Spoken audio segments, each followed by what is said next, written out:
එක පත්‍රයේ අපි දන්න ප්‍රශ්න කීයක් තියෙනවද? 40යි. පළවෙනි ප්‍රශ්නේ ඉඳලා ප්‍රශ්න අංක 40 වෙනකල් ප්‍රශ්න 40ක් තියෙනවා. හරි? ඔබේ මේ ප්‍රශ්න අංක 1 ඉඳලා 40 දක්වා තියෙන සියලු ප්‍රශ්නවල හම්බ වෙන්නේ සම ලකුණු. ඒ කියන්නේ එක ප්‍රශ්නයකට ලකුණු 2යි භාගයක් නැත්නම් ලකුණු 2කමාරක් හම්බ වෙනවා. එක ප්‍රශ්නයකට ලකුණු 2කමාර ගානේ හම්බ වෙනවා. එතකොට තමයි ඔයාලා ඔය ගණන් කරන්නේ. හරි දෙකක් ආවම 5යි කියලා. හරිද?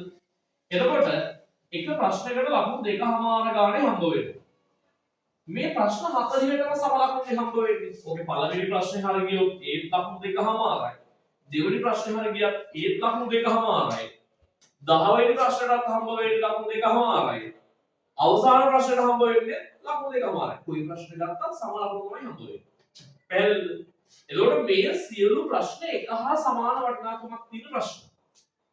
හැබැයි ප්‍රශ්නේ කියන්නේ අපේ ළමයි සමහර වෙලාවට කරන වැරද්දක් මේකේ අපි හිතමුකෝ ප්‍රශ්නාංක 20ට වගේ යනකම් ලිපා ලේසි ප්‍රශ්න දිනනවා කියලා. සාමාන්‍යයෙන් එහෙම දිනනවා. පළවෙනි ප්‍රශ්න 20 විතර. සෝම ලේසි දැක්කම ගමන් උත්තරේ හොයාගන්න පුළුවන් විදිහ ලේසි ප්‍රශ්න. පළවෙනි ප්‍රශ්න 20 විතර. හරි අපි හිතමුකෝ දෙකේ පේපර් එකේ පළවෙනි ප්‍රශ්න 20ම ලේසි 20ම ලියලා ඉවරනවා. අපි හිතමුකෝ දැන් ප්‍රශ්නාංක 20ට පස්සේ 21 වෙනි ප්‍රශ්නේ තියෙනවා. ටිකක් ප්‍රශ්නය මාරුනේ අමාරු ප්‍රශ්න හම්බෙන්නේ විශේෂත්වයට. ප්‍රශ්නේ ලේසි. හැබැයි ටිකක් විතර වෙලාව අරගෙන කටුවල ටිකක් වැඩියෙන් කරලා කරන්න තියෙන ගැටලුවක්. ප්‍රශ්න ටිකක් වෙලාව අරගෙන වැඩිපුර වෙලාවක් අරගෙන කටුවල කරලා කරන්න තියෙන ගැටලුවක්.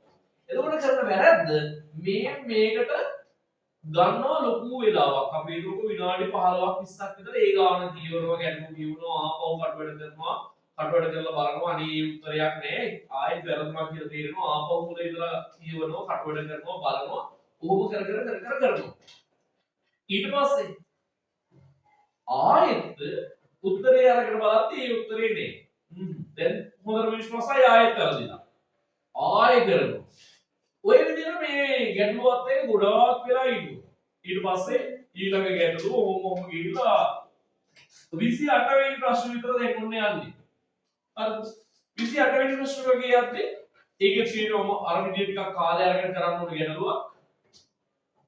එතකොට ඒ ගැටලුව අරගෙන ඔන්න කීවලා බලලා කටවඩ කරනවා අර ඉස්සෙල්ලා එක වගේම එක ලොකු වෙලාවක් ගන්නවා. කොහොම අරගෙන කරනවා. අවසානට තව විනාඩි 10යි කියද්දී තමයි වැඩේ තේරෙන්නේ. දැන් යන්නේ 28 වෙනි ප්‍රශ්නේ. ප්‍රශ්න 40 වෙනකම් තව ප්‍රශ්න 12ක් තියෙනවා. මේ ප්‍රශ්න 12ට වෙලාව මදි. දැන් මොකද කරන්නේ? මේ විනාඩි ගාන ප්‍රමාණවත් නෑ.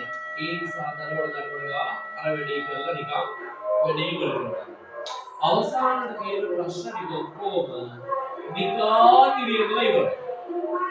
මේ වැරද්ද කරන්න එපා.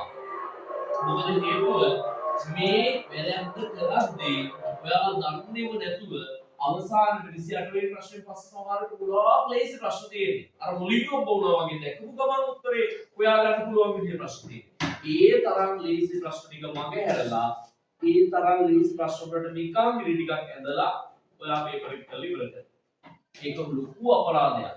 මේ මුළු පේපර් එකේම සමහර විට ටිකක් වැඩිපුර වෙලාව අරගෙන කියවලා කරන්න තියෙන ප්‍රශ්න හම්බ වෙන්නේ ප්‍රශ්න 4යි 5යි විතර.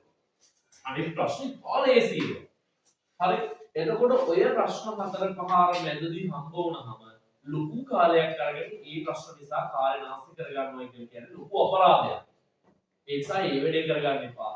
ඉස්සෙල්ලා ලේසි ප්‍රශ්න ටික කරලා ඉවර කරගන්න. ඉස්සෙල්ලා ලේසි ප්‍රශ්න ටික කරලා ඉවර කරගන්න. එතකොට ඔයා ලකුණු 80ක් 85ක් කියන සීමාවට ඇවිල්ලා. එතකොට පළවෙනි ප්‍රශ්න පත්‍රයේ ලකුණු 85ක් එකතු කරගෙන ඉවරයි. ඔයා ලේසි ප්‍රශ්න ටික ඉක්මනින් තේරුම් අරගෙන ඉක්මනින් කටවඩ කරලා කරන්න පුළුවන් විදිහේ ගැටලු ටික විසඳලා ඉවරයි. ඊට පස්සේ වාට දෙන්නේ මේ 85ට තව එකක්, තව දෙකක්, තව තුනක් ඔන්න ටිකෙන් ටික එකතු කරගෙන 100න් 100 ලකුණ වෙනකල් ඔයාලගේ ලකුණු හදා ගන්න පුළුවන්. ඒ නිසා පියවරෙන් පියවර ලේසි ප්‍රශ්න ටික ඉස්සෙල්ලා කරලා ඊට පස්සේ අර වෙලාව අරගෙන කරන්න තියෙන ප්‍රශ්න වලට වෙලාව තියාගන්න. එතකොට එදී අපි බලාපොරොත්තු වෙන විදිහටම ලකුණු 100 ගෙනියන්න පුළුවන් පළවෙනි ප්‍රශ්න පත්‍රය. එහෙම නැති වුණොත් ඉතින් වෙන්නේ අර වගේ හැම දවසෙම අඩු ලකුණක තමයි වාගේ ලකුණු තියාගන්න වෙන්නේ. ඒ නිසා අනිවාර්යෙන්ම මතක තියාගන්න මේ අර ලේසි ප්‍රශ්න ටික එක වතාව සමහරට කියවලා ඉක්මනින් චූටි කටවඩක් තියෙන්නේ. ඒ කටවඩේ කළොත් ඒ ගන්න පුළුවන් විදිහේ ප්‍රශ්න ටික ඉස්සෙල්ලා ඉවර කරගන්න. ඊට පස්සේ අර වැඩිපුර වෙලාවක් අරගෙන කරන්න තියෙන ප්‍රශ්න වලට වෙලාව තියාගෙන කරන්න. එහෙනම් නේද? රයිට්. එහෙනම් ලෑස්ති වෙන්න හැමෝම අද දවසේ පළවෙනි ප්‍රශ්න පත්‍රයට